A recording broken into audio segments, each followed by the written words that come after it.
Welcome to this edition of SAU Magazine, a weekly program featuring news, profiles, sports, commentary, interviews, and special events, all coming to you from the campus of Southern Arkansas University in Magnolia.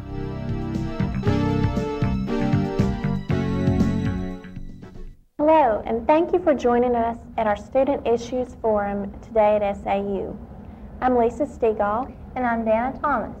With us today we have Tracy Campbell, Andy Garcia, and Charles Lawson. Let's get started.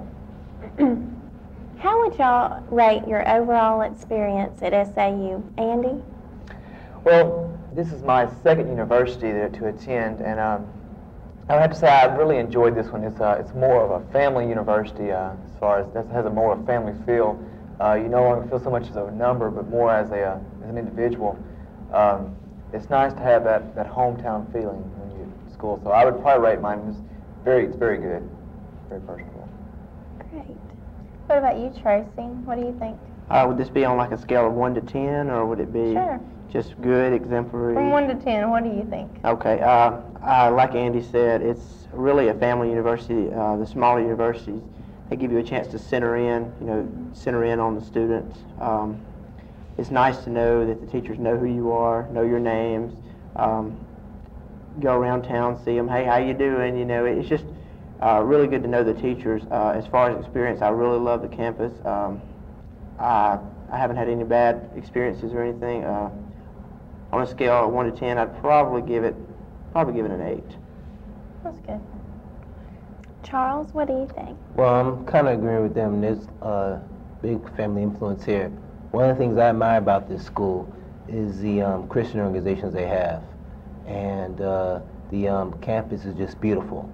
The land is well taken care of. There's flowers everywhere. And it's nice to know there's a place you can go for a prayer, a Bible study. And there's something you'll see at a lot of universities or colleges. That's good. I like that too.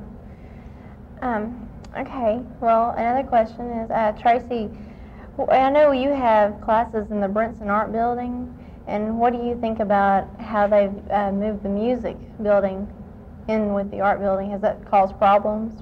Well, I know from both sides, you have your pros and your cons. As far as I'm concerned, not being either a music or an art major, classes have become kind of difficult to I guess administer with the sound of music in the background. I have an editorial writing class over there, and you hear, it seems like every time the professor goes to speak, he has a soundtrack with him. We've heard everything from just piano music to what probably be best defined as some sort of yodeling. So it's definitely can be a problem at times. Some mornings we have no trouble with the sound. It's all is quiet.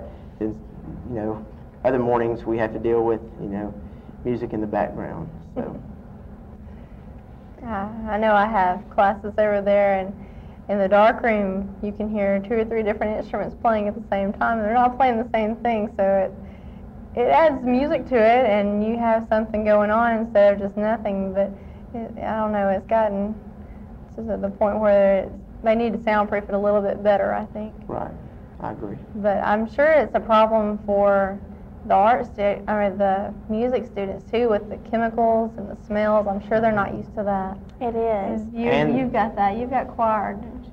Right, I have choir, and I've been up there before when it's almost impossible to sing because there's these fumes coming in, and it leaves you, after being in the class for an hour, it leaves you kind of lightheaded.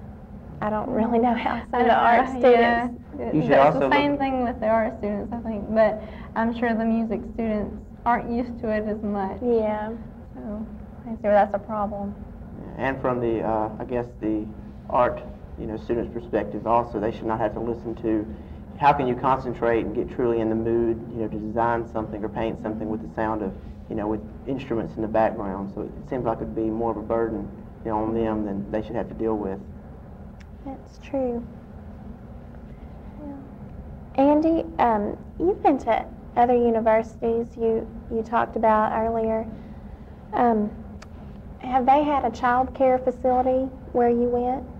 When I attended University of Central Arkansas, we had a large, or still they still have a large student population. I wasn't aware of any child daycare that they had, but at SAU, I've noticed, I guess, being here for 2 years now, I've noticed that this non-traditional student population seems to be much larger on scale.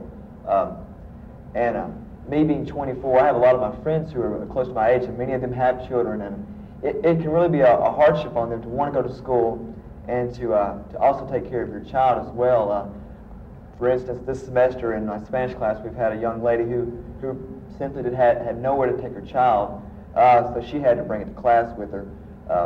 Trying to learn Spanish and listening to a child cry at the same time just doesn't mix very well. So I think it would be something that's very needed right here on campus to have something provided for the people, so that not only that the people who are already non-traditional students here can have something provided for their children, but it would also open doors to more non-traditional students to come in, knowing that their children will be taken care of.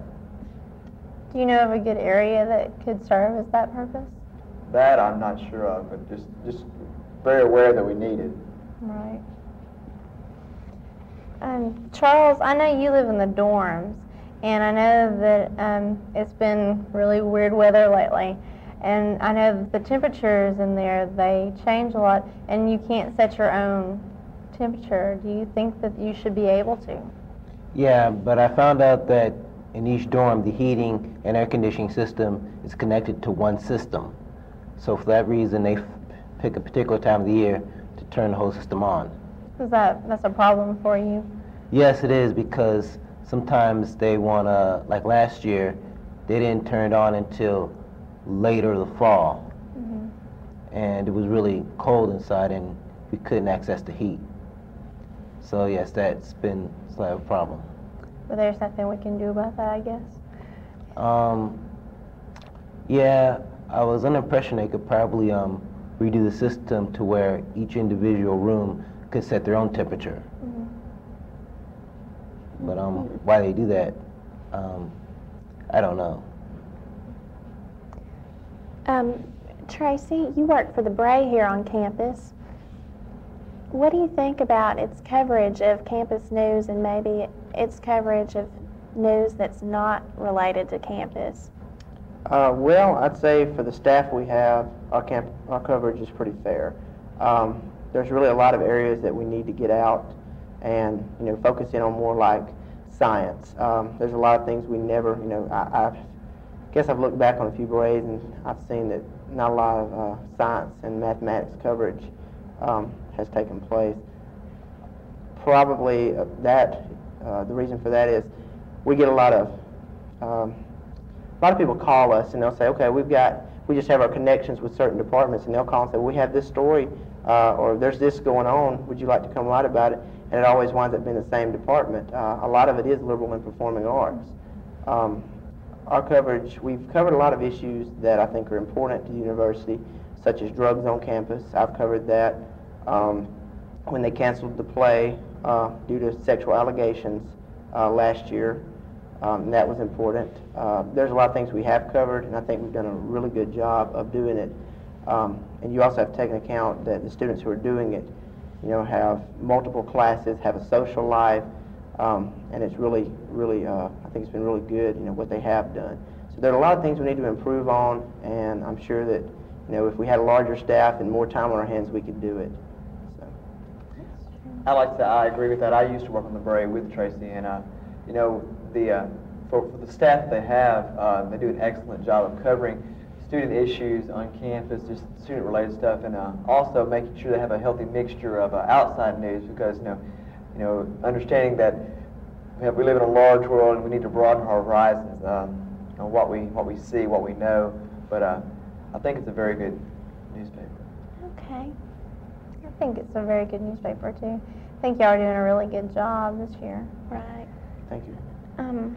Andy, what do you think about the parking spaces? Do you think that we need more parking here? I know that in peak hours it's really hard to find a parking spot, and there are more places I think that we could add parking. Do you think that that is something that the university should consider? I really do. You know, as time goes on, the university seems to gradually be becoming larger. And when you say those peak hours, from anywhere from 8 in the morning to 2 in the afternoon, you're talking massive traffic going through.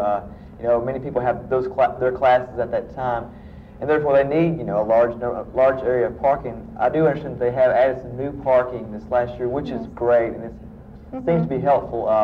But yeah, it would probably be a good thing to have more to satisfy the needs of the students. Right. Do any of y'all know of any places that are open for that, for the more parking? They are working on the reopening the old gym, and I'm pretty sure they're probably putting some new parking spaces there. Well, that'll help some too. And I've wondered myself, there's a big lawn between Overstreet and Wharton Nursing Building, and it seems that that lawn would serve as a good, now I'm sure there's a reason why it hasn't been converted, but it seems like that would be numerous. If that was converted to a parking lot, numerous spaces would be added. I noticed that. too.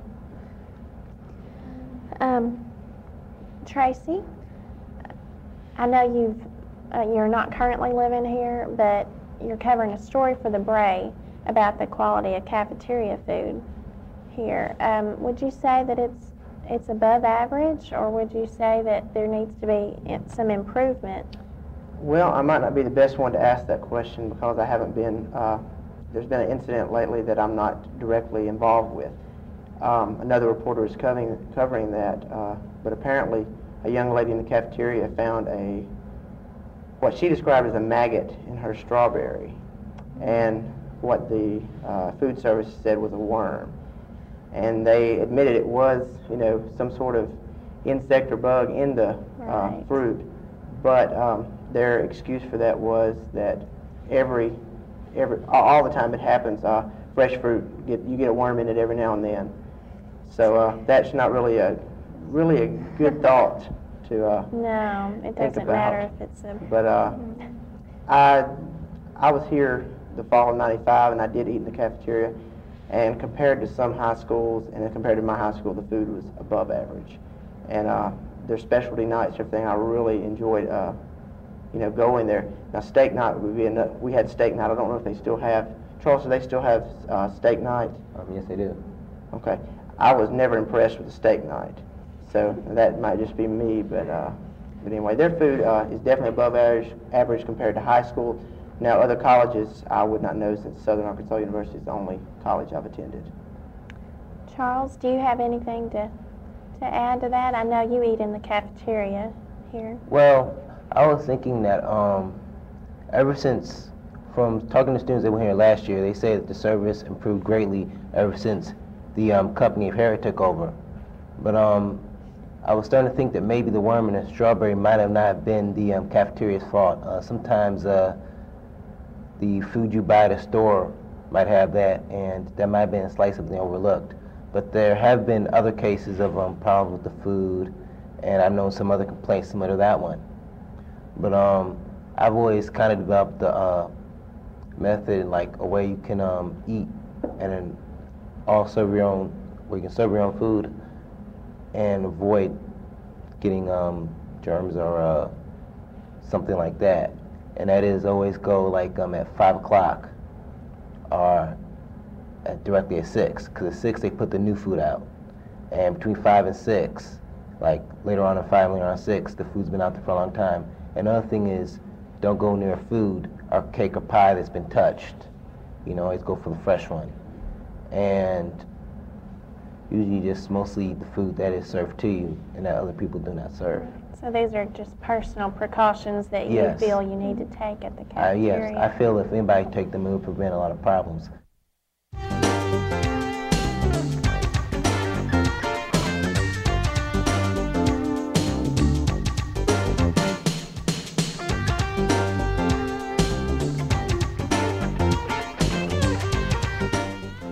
SAU Magazine is a production of broadcast journalism students in the Department of Theater and Mass Communication at Southern Arkansas University in Magnolia.